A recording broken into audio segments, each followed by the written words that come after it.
الذين آمنوا ولم يلبسوا إيمانهم بظلم أولئك لهم الأمن وهم مهتدون.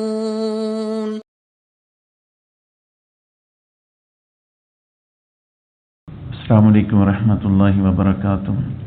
ربی اشرح لی صدری ویسر لی امری واحلل عقدۃ من لسانی یفقهوا قولی ربی زدنی علما.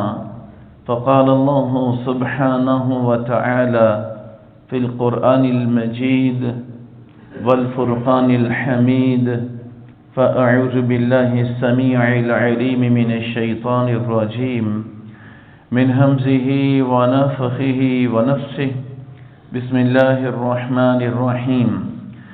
لو أنزلنا هذا القرآن على جبل لرأيته خاشعا متصدعا من خشية الله وتلك الأمثال نضربها للناس لعلهم يتفكرون. تمام قسم کی حمد و ثنا، کبریائی تعریفات، تعظیمات، عبادات، حاجات و مناجات اس اللہ سبحانہ و تعالیٰ کے لیے لائق و زیبا ہے جو وحدہ لا شریک ہے، جس کا کوئی پارٹنر، کوئی ساجی، کوئی ہمسر نہ ہے. وہی تنہا اکیلا یکتا واحد پوری کائنات کا نظام چلانے والا ہے. بے شمار درود و سلام ہوں نبی کریم رؤوف الرحیم صلی اللہ علیہ وسلم پر کہ جن کے پاکیزہ دل پہ اللہ سبحانہ و تعالی نے اپنی کلام قرآن مجید کو نازل فرمایا. سامعین محترم، رمضان المبارک کا مہینہ اور قرآن مجید، ان دونوں کی آپس میں بڑی مضبوط نسبتیں ہیں. قرآن مجید خود اس بات کی خبر دیتا ہے کہ یہ رمضان المبارک کے مہینے میں نازل ہوا ہے. قرآن مجید کی جو تاثیر ہے یہ دنیا میں جتنی بھی مخلوقات ہیں، ایون کہ حجر شجر بھی اس کے اوپر برابر ہوتی ہے. ہم نے دیکھنا یہ ہے کہ ہم قرآن جب سنیں یا پڑھیں یا تراویحوں کے پیچھے کھڑے ہو کے سنیں، ہماری کیا کیفیت ہوتی ہے سننے کے بعد. ہماری کیفیت چینج ہونی چاہیے، ہمارے اندر روحانیت کا اضافہ ہونا چاہیے. اس کے لیے ہمیں تیار کرنا ہے. جیسا میں نے گزشتہ خطبہ جمعہ بھی اسی سلسلے کے لیے گزارش کیا کہ ہمیں اپنی نیکیوں کو تحفظ کیسے دینا ہے. تو قرآن مجید کو پڑھنے، پڑھانے، سننے، سنانے سے پہلے ہماری طبیعتیں، ہماری مصروفیات، ہماری نیچر، ہماری سوچیں اس انداز سے ہمیں اپنا لینی چاہیے، بنا لینی چاہیے کہ جب قرآن نازل ہو تو ہماری کیفیت چینج ہو جائے. اماں جی سیدہ عائشہ صدیقہ رضی اللہ تعالی عنہا، آپ ان کے انتظار میں تھے. تاخیر سے جب آئیں تو اللہ کے نبی نے تاخیر ہونے کی وجہ دریافت فرمائی. اماں جان سیدہ عائشہ صدیقہ رضی اللہ عنہا اپنے میاں محمد کریم علیہ الصلوۃ والسلام سے کہتی ہیں کہ میں آ رہی تھی، راستے میں میں نے سنا ایک قرآن مجید کی تلاوت کر رہا تھا کوئی، تو مجھے قرآن مجید کی تلاوت نے روک لیا. ایسی رکت امیز آواز تھی کہ رہا نہ گیا، میں وہاں پہ کھڑی ہو کے قرآن سننا شروع کر دیا. اللہ کے رسول علیہ الصلوۃ والسلام نے جب سنا، آپ سے بھی رہا نہ گیا. کہنے لگے اگر ایسی بات ہے تو مجھے بھی اسی مقام پہ لے کے چلو. صاحب قرآن ہے، ان کے تو دل کے اوپر قرآن اترتا ہے. دونوں میاں بیوی وہاں پہ پہنچے تو دیکھا حضرت حذیفہ رضی اللہ تعالیٰ عنہ کے غلام سالم قرآن پڑھ رہے تھے. ان کی قرات میں کیسا اثر تھا، کیسی تاثیر تھی کہ وہاں پہ جب کھڑے ہو کے اللہ کے رسول علیہ الصلوۃ والسلام نے سنا تو اللہ کا شکر ادا کیا. الحمدللہ الذی جعلہ فی امتی مثل ھذا. اس اللہ کا میں شکر ادا کرتا ہوں کہ جس نے میری امت میں ایسا قاری پیدا کیا ہے، قرآن کو کمال انداز سے پڑھتا ہے. تو اسی قرآن کے بارے میں قرآن مجید کے اندر اللہ خالق و مالک نے فرمایا کہ اگر لو انزلنا هذا القرآن على جبل لرأيته خاشعا متصدعا من خشیت اللہ. اگر میں یہ اپنا قرآن کسی پہاڑ پہ نازل کرتا تو وہ پہاڑ ڈر کے مارے ریزہ ریزہ ہو جاتا. ہمارے سننے کے بعد ہمارے دلوں کے اندر تھرتھلی کیوں نہیں مچتی جب پہاڑ ریزہ ریزہ ہو رہے ہیں؟ ہمیں محاسبہ کرنا چاہیے، اپنے دلوں کو ٹٹولنا چاہیے کہ اس دل کے اندر کس کس مسلمان کے بارے میں کینہ ہے جو اس کو اثر ہی نہیں ہوتا۔ یہ دل کن کن گندی سوچوں کے اندر مصروف رہتا ہے، کس کی محبت میں دھڑکتا ہے۔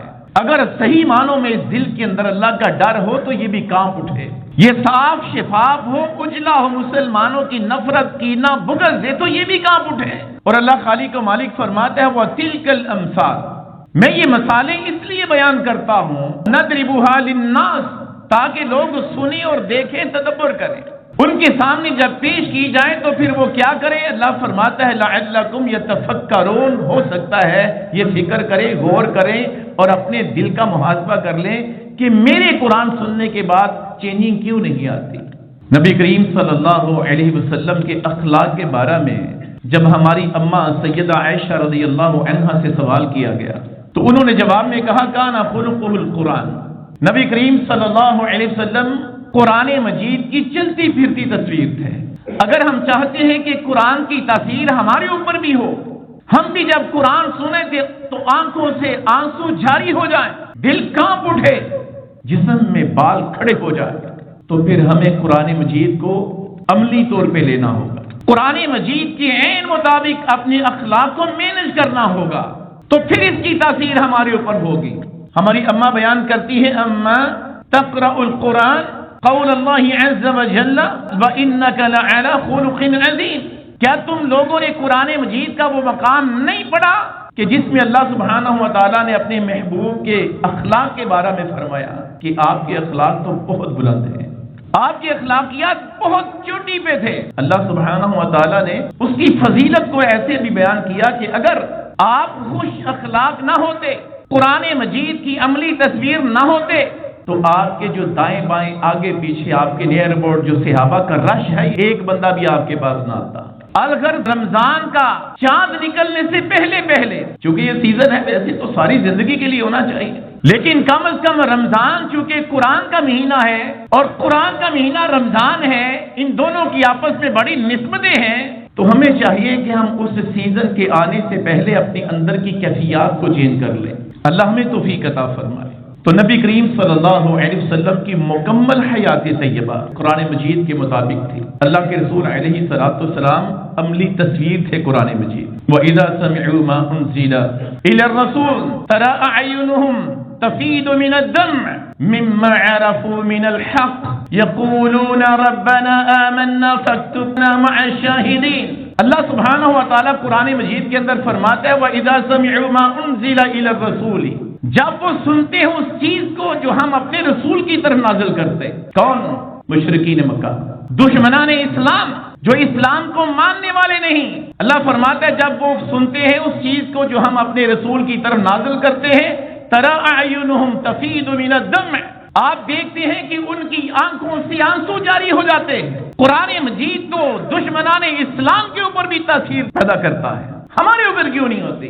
ڈیلی کی بنیاد پہ فجر میں قرآن سنتے ہیں، سورتیں سنتے ہیں، جیسا کھڑا ہوتے ہیں ویسے ہی نماز کے بعد اپنے گھر کو لوٹ جاتے ہیں، اور الا من شاء اللہ، بہت کم لوگ ہیں جن کے اوپر اللہ کا فضل ہے، جن کے اوپر وہ ایک رکت سی طاری ہو جاتی ہے، وہ صحابہ کے نقش قدم پہ۔ تو دشمنان اسلام کا نقشہ اللہ خالق و مالک نے جب کھینچا کہ جب اللہ خالق و مالک قرآن نازل کرتا، وہی نازل ہوتی، اللہ کے رسول اس کو تلاوت فرماتے، جب دشمنان اسلام سنتے تو ان کی آنکھوں سے بھی آنسو جاری ہو جاتے تھے۔ اور کئی لوگوں کو اللہ سبحانہ و تعالیٰ نے اس وجہ سے ہدایت دے دی۔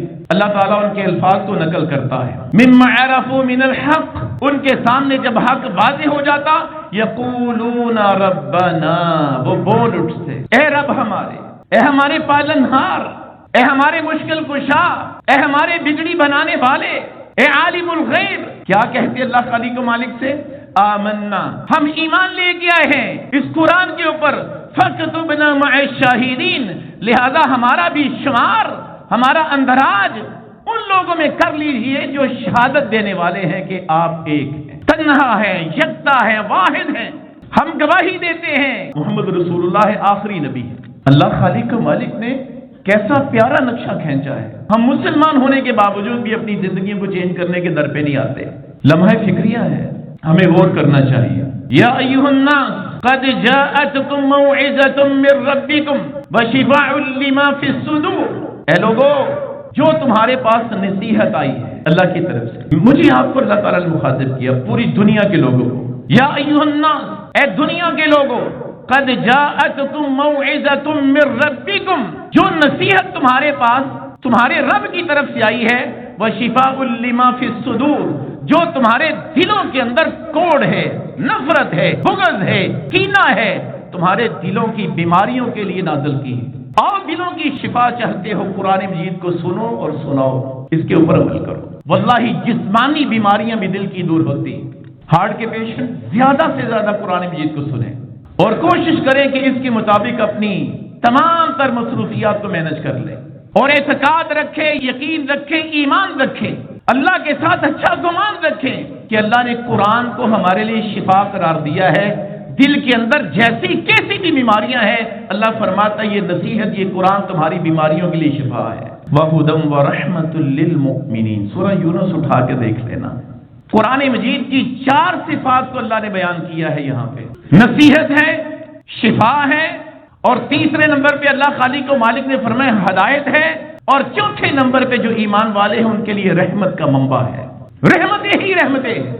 میں نے چند ایک خطبات اللہ کے فضل و کرم پہلے ایک حدیث کوٹ کی تھی اپنے کسی خطبہ میں کہ اللہ کے رسول علیہ الصلوۃ والسلام نے فرمایا کہ وہ گھر وہ 4 دیواری وہ بنگلہ وہ رہائش وہ مسکن وہ تمہاری میری کوٹھی جس کے اندر قرآن مجید کی تلاوت نہیں ہوتی وہ قبرستان کی مانند ہے. رحمتوں کی برکھا اگر چاہیے تو اپنے گھر کی 4 دیواری کے اندر اس قرآن کی تلاوت کریں. یہ قرآن ہمارے لیے نصیحت ہے ہمارے لیے ہمارے دلوں کے اندر موجود روحانی جسمانی بیماریوں کے لیے شفا ہے ہمارے لیے ہدایت ہے ہمارے لیے رحمت ہے. یہ 4 صفات اللہ خالق و مالک نے یہاں پہ بیان کی ہیں. یہ چاروں کی چاروں ان کے لیے فائدہ مند ہیں جن کو قرآن سن کے اپنی طبیعت میں چینج نظر آتا ہے. اللہ ہمارا شمار ایسے لوگوں میں کر دے. وَنُنَزِّلُ مِنَ الْقُرْآنِ مَا هُوَ شِفَاءٌ وَرَحْمَةٌ لِّلْمُؤْمِنِينَ وَلَا يَزِيدُ الظَّالِمِينَ إِلَّا خَسَارًا. قرآن مجید سورہ الاسراء میں اللہ خالق و مالک نے فرمایا وَنُنَزِّلُ مِنَ الْقُرْآنِ مَا هُوَ شِفَاءٌ وَرَحْمَةٌ لِّلْمُؤْمِنِينَ. ایک ہی وقت میں قرآن نازل نہیں ہوا. اللہ فرماتے ہیں ہم قرآن مجید کو تھوڑا تھوڑا کر کے نازل کرتے جو ایمان والوں کے لیے سراسر شفا ہے اور رحمت ہے. اور اللہ فرماتا ہے جو ظالم لوگ ہیں نا قرآن مجید کو سننے کے باوجود بھی چینج نہیں لاتے پرواہ کوئی نہیں سنا نہ سنا ایک برابر. اللہ ان ظالموں کے ظلم کو اور بڑھا دیتا ہے. لہذا آج کی نشست و مجلس کے اندر مین پوائنٹ جو میں ہائی لائٹ کرنا چاہتا ہوں اللہ کی توفیق اور اللہ کی مدد سے وہ یہ ہے کہ قرآن سننے کے بعد میں آپ اپنی طبیعتوں کا اپنی دلی کیفیت کا اپنے ایمان کا جائزہ لے کہ اس کے اندر کچھ چینج آیا ہے کہ نہیں آیا. اگر نہیں آیا تو پھر ہم ظلم پہ ہیں تو ہمارا ظلم اور بڑھ سکتا ہے. ہمیں چاہیے کہ ہم قرآن مجید کو بہت اچھے طریقے سے پڑھیں کوشش کرنی چاہیے. زین القرآن باصواتکم اللہ کے نبی نے فرمایا قرآن مجید کو زینت بخشو اپنی آوازوں کے ساتھ. ان کی شد مد اتار چڑھاؤ ان کے تلفظ مخارج تجوید اور قرآن کا اہتمام کرو. قرآن مجید کو جہاں تک ممکن ہو سکتے ہو اچھے انداز کے ساتھ پڑھو. کوشش کے باوجود بھی اگر آپ کوئی لفظ ٹھیک نہ پڑھ سکے اللہ کے نبی فرماتے ہیں اس کو 2 اجر دے گا اللہ کوشش کا اور ایک پڑھنے کا. اور جن کی زبانیں سیدھی ہوں اللہ سبحانہ و تعالیٰ نے ان کو بہترین ملکہ دیا ہو کہ الفاظ ان کے سامنے منڈلاتے ہوں وہ تذبذب کا شکار ہو جائے کہ میں اب اس کو بیان کروں یا اس کو بیان کروں. ان کو چاہیے کہ قرآن کو بہت اچھا پڑھے. جہاں تک ممکن ہو سکے قرآن مجید کو تجوید کے ساتھ پڑھنا چاہیے. بڑی دیر پہلے کی بات ہے صورت حال ہماری یہ ہے میں نے بحمد اللہ تعالی ایک مسجد میں فجر کے بعد ہمارے ایک بزرگ تھے اللہ تعالیٰ ان کی حیاتی میں برکتیں عطا فرمائے. سادہ تھے اور پرانے ہمارے قاری صاحب تھے. کوئی ان کا روٹین کے ساتھ درس ہوتا تھا. ایک دفعہ ان کی ایک رکعت رہ گئی تو اللہ نے مجھے توفیق دی. ساتھیوں نے کہا جی آپ آ جائیں. میں نے درس دیا یہی میں نے 1-2 باتیں گزارش کی کہ قرآن مجید کو اچھے طریقے سے پڑھنا چاہیے. تو 2-4 دن کے بعد ان بزرگوں نے درس دیا پتہ کیا کہتے ہیں؟ کہتے جی ایک دور سی کیا سادہ قرآن پڑھیا جاتا سی، ہوں تے نویں کاری اٹھ کے نے او کرتے پھرتے ہیں۔ اس وقت ان کی عین نکل آئی تھی۔ یہ سراسر زیادتی ہے۔ اللہ کے رسول علیہ السلام نے فرمایا قرآن کو عرب کے لہجے میں پڑھو۔ اللہ کے نبی فرماتے ہیں جو قرآن کو اچھے طریقے سے نہیں پڑھتا فلیس منی، میرا اس کے ساتھ تعلق نہیں ہے۔ میں آپ چھوٹا بڑا مرد و زن سب کے سب اگر اہتمام کریں تو اللہ کی فضل و کرم سے ہم اچھا قرآن پڑھ سکتے ہیں۔ کچھ نہ کچھ ٹائم دے لیں۔ آج کل تو قرآن مجید کو اچھے طریقے سے پڑھنا، ان کے الفاظ کو ادا کرنا مشکل رہا ہی نہیں۔ نیٹ اور سوشل میڈیا اتنی آسانی اللہ تعالیٰ نے پیدا کر دی ہیں کہ آپ جہاں کہیں بھی ہیں، آپ کچھ نہ کچھ ٹائم دے تو آپ کو بیسیوں نہیں سینکڑوں قاری اپنے اپنی جگہ پہ بیٹھ کے قرآن سکھانے کے لیے تیار ہیں۔ اللہ ہمیں توفیق عطا فرمائے۔ سیدنا عبداللہ ابن مسعود رضی اللہ تعالی عنہ بیان کرتے ہیں کہ اللہ کے رسول نے مجھے کہا قرآن پڑھ کے سنائیں۔ صاحب قرآن ہے، کہتے ہیں میں نے کہا اللہ کے رسول آپ کے اوپر تو قرآن نازل ہوتا ہے، پوری دنیا میں سب سے زیادہ بہترین آواز، بہترین اتار چڑھاؤ مخارج کے ساتھ قرآن پڑھنے والے صاحب قرآن خود تھے، لہذا یہ گمان ہو اگر کہ میں بہت بڑا قاری ہوں، میں کیوں سنوں بچوں سے قرآن؟ لوگ تو مجھے سننے کے لیے نہ جانے کہاں کہاں سے ٹریولنگ کر کے میرا پیچھا کرتے ہیں، میں سنوں؟ محمد کریم علیہ السلام نے فرمایا فإنی احب ان اسمعه من غیری، میں پسند کرتا ہوں کہ اوروں سے قرآن مجید کی تلاوت سنوں۔ جب اللہ کے نبی کو یہ بات پسند ہے کہ کوئی قرآن پڑھے اور میں سنوں، اور اپنی بیوی کی رہنمائی پہ ایک غلام کا قرآن سننے جا رہے ہیں اور گلی روڈ چوراہے پہ کھڑے ہو کے سن رہے ہیں، اللہ کے نبی فرماتے ہیں فإنی احب ان اسمعه من غیری، میں پسند کرتا ہوں جس کے دل پہ قرآن نازل ہوتا ہے کہ میں غیروں سے بھی قرآن کو سنوں۔ اساتذہ کرام کو چاہیے کہ وقتاً فوقتاً اپنے کلاس میں سے بچوں کو کھڑا کریں، ان کو کہ یار سنائیں، اور اس کا رد عمل ایسا پیش کریں کہ بچے کی حوصلہ افزائی ہو، بچہ محسوس کرے کہ میرے استاد کے دل پہ اس وقت پورا اثر ہو رہا ہے۔ حضرت عبداللہ بیان کرتے ہیں رضی اللہ تعالی عنہ، قرآن پڑھتے پڑھتے اس مقام پہ پہنچا فَكَيْفَ إِذَا جِئْنَا مِن كُلِّ أُمَّةٍ بِالشَّهِيدٍ۔ قرآن مجید کے اندر اللہ خالق و مالک نے فرمایا کہ کیسا منظر ہوگا وہ جب ہم ہر امت میں سے ایک گواہ لے کے آئیں گے، وَجِئْنَا بِكَ عَلَىٰ هَٰؤُلَاءِ شَهِيدًا، اور پھر کیسا منظر ہوگا وہ کہ جب ساری امت میں سے ایک ایک گواہ قیامت کے دن آ جائے گا تو پھر پوری دنیا کے گواہوں کے اوپر اے محمد رسول اللہ ہم آپ کو بطور گواہ لے کے آئیں گے۔ حضرت عبداللہ ابن مسعود رضی اللہ تعالیٰ عنہ بیان کرتے جب میں یہاں پہ پہنچا تو اللہ کے رسول علیہ السلام ساروں قطار رونا شروع کر دیا، سسکیاں شروع ہو گئی، آہو بکائے شروع ہو گئی۔ اللہ کے نبی نے فرمایا امسک فإذا عیناہ تذرفان، اللہ کے نبی نے فرمایا بس کرو بس کرو، اور اللہ کے رسول علیہ السلام کی آنکھوں سے آنسوں کی لڑیاں بہ رہی تھی۔ انہوں نے اپنا سنا نا جب کہ ہر امت میں سے ایک گواہ اور پوری دنیا کے لوگوں کے اوپر میں محمد رسول اللہ کو گواہ کے طور پہ لایا جائے گا تو اللہ کے رسول علیہ السلام کی ہمت ٹوٹ گئی، فرمایا بس کرو۔ جب اللہ مجھے مخاطب کرے یا ایھا الناس کہہ کے، یا ایھا الذین آمنوا کہہ کے، میری طبیعتیں کیوں نہیں ڈرتی، میرے دل کی کیفیت کیوں نہیں بدلتی، میرے اوپر دقت طاری کیوں نہیں ہوتی، یہ ہے آج کی گزارش، مجھے محاسبہ کرنا چاہیے۔ اور رمضان المبارک کا چاند نکلنے سے پہلے اپنے دلوں کی زمین کو ذرا تیار کر لیں، گوڈی کر لیں، گوڈی۔ کوئی بھی مالی سمجھدار پانی لگانے سے پہلے پودوں کے نیئر بورڈ کیا کرتا ہے؟ کھدائی کرتا، تاکہ پانی ڈالا جائے تو زمین اپنے اندر پانی کو سمو لے۔ ہمارے دلوں کی گوڈی ہونے والی ہے، کھدائی ہونے والی ہے۔ موسیقی روح کی غذا نہیں ہے۔ ہماری گاڑیوں میں موسیقی، ہمارے بیڈ روم میں موسیقی، ہمارے آفس میں موسیقی، ہمارے ڈرائنگ روم میں موسیقی، جب یہ کان ڈیلی کی بنیاد پہ شیطان کی آواز کو سنیں گے تو پھر کیا ہوگا؟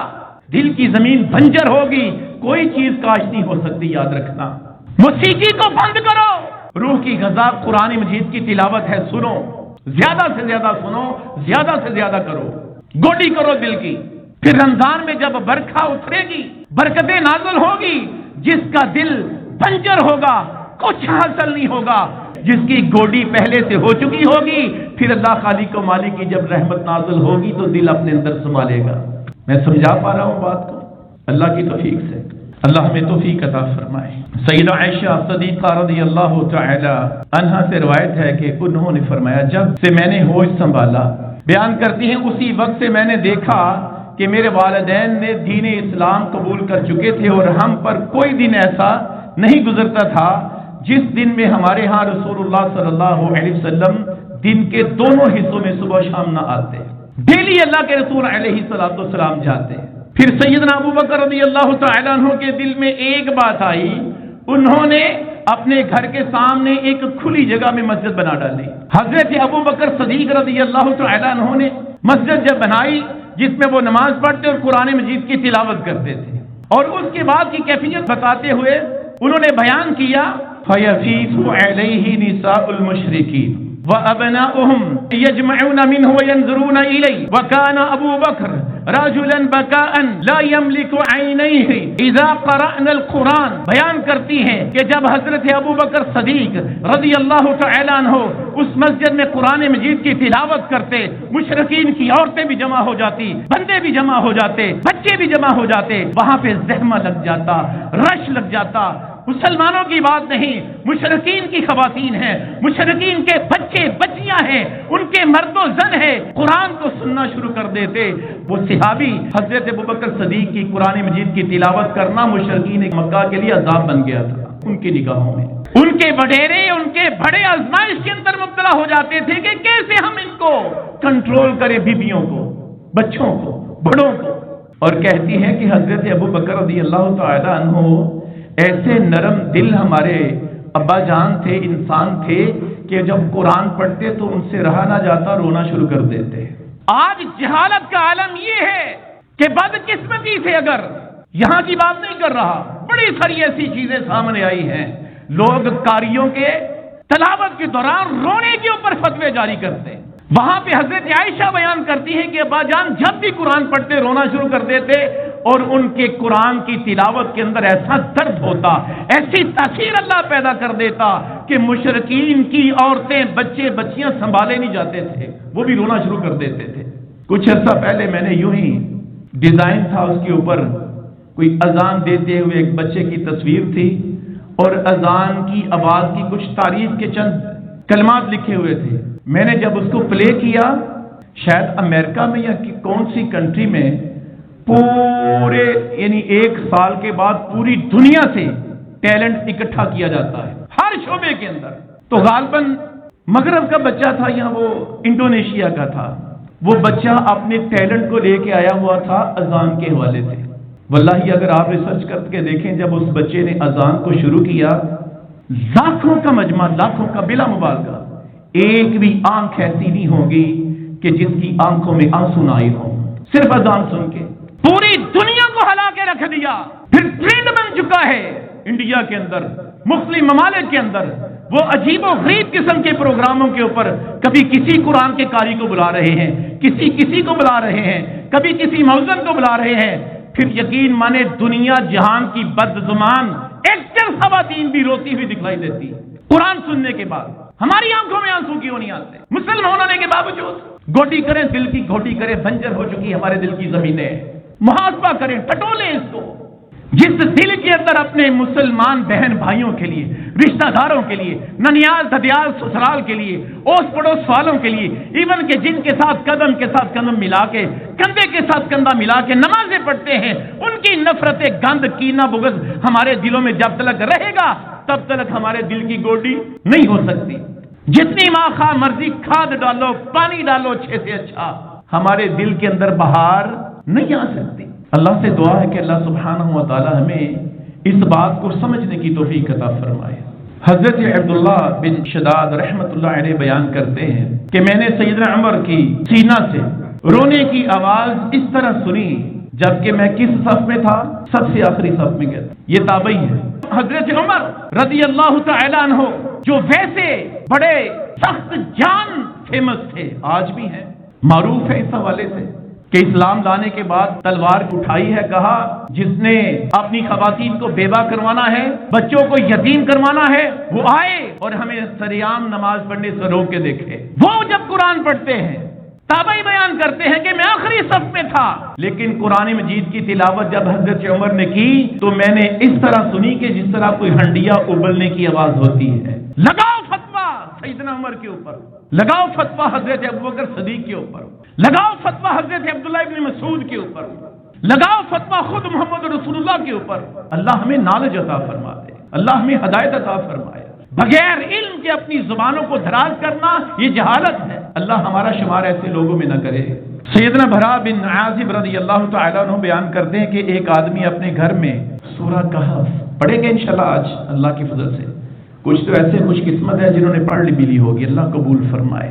سورہ کہف کی تلاوت کر رہے تھے، اچانک انہوں نے جب فضا میں نظر اٹھائی تو کچھ بادل تھے جنہوں نے اس سورہ کہف کی تلاوت کرنے والے قاری کو لپیٹا ہوا تھا۔ یہ کیفیت جب اللہ کے رسول علیہ الصلوۃ والسلام نے بیان کی، اللہ کے رسول کے سامنے بیان کی گئی تو نبی کریم صلی اللہ علیہ وسلم نے فرمایا قرآن مجید کو پڑھنے کی وجہ سے وہ اللہ سبحانہ و تعالیٰ کی طرف سے سکینت نازل ہو رہی تھی اسے گھر کے اندر۔ اور ایک حدیث کے اندر تو وہ فرشتے تھے جو قطار بنائے ہوئے آسمانوں کی طرف ساری لائنیں لگی ہوئی، اتنے قریب اتنے قریب اتنے قریب آ چکے تھے قرآن مجید پڑھنے والے کے پاس کہ اللہ کے نبی نے فرمایا اگر وہ جاری رہتا تو صبح دن چڑھے پورا مدینہ فرشتوں کو دیکھ لیتا۔ اس گمان کے ساتھ اس ماحول میں قرآن مجید کو پڑھنے کی کوشش کرنی چاہیے۔ اللہ خالق و مالک سے دعا ہے کہ اللہ تعالی ہمیں صحیح معنوں میں اپنی کلام قرآن مجید کے ساتھ محبت کرنے کی توفیق عطا فرمائے اور اپنے دلوں کو وانے بیجنے کی اللہ ہمیں توفیق عطا فرمائے۔ ان الحمد لله نحمده ونستعينه ونستغفره ونعوذ بالله من شرور انفسنا ومن سيئات اعمالنا من يهده الله فلا مضل له ومن يضلل فلا هادي له واشهد ان لا اله الا الله وحده لا شريك له واشهد ان محمدا عبده ورسوله اما بعد فان خير الحديث كتاب الله وخير الهدي هدي محمد صلى الله عليه وسلم وشر الأمور محدثاتها وكل محدثة بدعة وكل بدعة ضلالة وكل ضلالة في النار اللهم صل على محمد وعلى آل محمد كما صليت على إبراهيم وعلى آل إبراهيم إنك حميد مجيد اللهم بارك على محمد وعلى آل محمد كما باركت على إبراهيم وعلى آل إبراهيم إنك حميد مجيد۔ سامعین محترم، ہماری مسجد کے امام محترم جناب قاری بلال عاصم حفظہ اللہ تعالی ان کے بھانجے کا آج 2 بجے کے لگ بھگ آپریشن ہے۔ اللہ سے التجا کرے اللہ تعالیٰ اس بیٹے کے لیے آسانیاں پیدا فرما دے، اللہ اس آپریشن کو کامیاب کرے، اللہ ان کی تمام تر بیماریوں کو، تکلیفوں، پریشانیوں، آزمائشوں، مصیبتوں کو رفع فرمائے، صحت و ایمان والی لمبی زندگی عطا فرمائے۔ ان کے ساتھ ساتھ جتنے بھی پوری دنیا میں مسلمان مرد و زن چھوٹے بڑے بیمار ہیں اللہ سب کے احوال پہ رحم فرمائے، جو جی رہے ہیں اللہ تعالیٰ ان کی جان مال عزت و ایمان کی حفاظت فرمائے۔ سوموار سے مسجد امن کی بیسمنٹ میں بحمد اللہ تعالیٰ قرآن مجید کا وہ سلسلہ دورہ شروع ہو رہا ہے جو رمضان کا شروع ہوتا ہے۔ صبح 10 بجے سے 12:30 بجے تک کا ٹائم ہے۔ میری بہنوں سے، بیٹیوں، ماؤں سے التماس گزارش ہے کہ جہاں تک ممکن ہو سکے قرآن مجید سے مستفید ہوں۔ اللہ ہماری ان بہنوں کی محنتوں کو اپنی بارگاہ میں قبول فرمائے۔ ایک گزارش میں ضرورت کے مطابق ضرور کرنا چاہتا ہوں۔ کچھ عرصہ سے میں محسوس کر رہا ہوں اور میں بھی بعد میں کسی پریشانی کے اندر مبتلا ہو جاتا ہوں، مجھے بعد میں احساس بھی ہوتا ہے۔ اس کو بیان کرنے سے پہلے ایک بات ذہن میں رکھیں، اسلام کا جو مزاج ہے وہ اجتماعیت کا ہے، مل کے کام کرنے کا۔ اور جب مل کے کام کرنے کے بعد اسلام یہ چاہتا ہے کہ اس میں کوئی ایک ایسا فرد مقرر کر دیا جائے کہ جس کو اس کے ساتھ کام کرنے والے لوگ فالو کریں۔ جیسا کہ سفر کے اندر بھی اللہ کے رسول نے فرمایا جب تم سفر پہ نکلو تو دوران سفر چھوٹا ہو خواہ زیادہ ہو، کوئی ایک ایسا امیر مقرر کر لو کہ جس کے احکامات کو، جس کی پالیسیوں کو، جس کی بتلائی ہوئی ترتیب کے مطابق تم نے سفر کرنا ہے تاکہ اللہ تعالیٰ تمہارے باہم برکت نازل فرما دے، اس سفر کو آسان سہل فرما دے۔ اسی طرح لشکر کا بھی ہے، جہاد کے دوران کوئی بھی لگا لے، اسلام نے بہرحال ایک نظم دیا ہے۔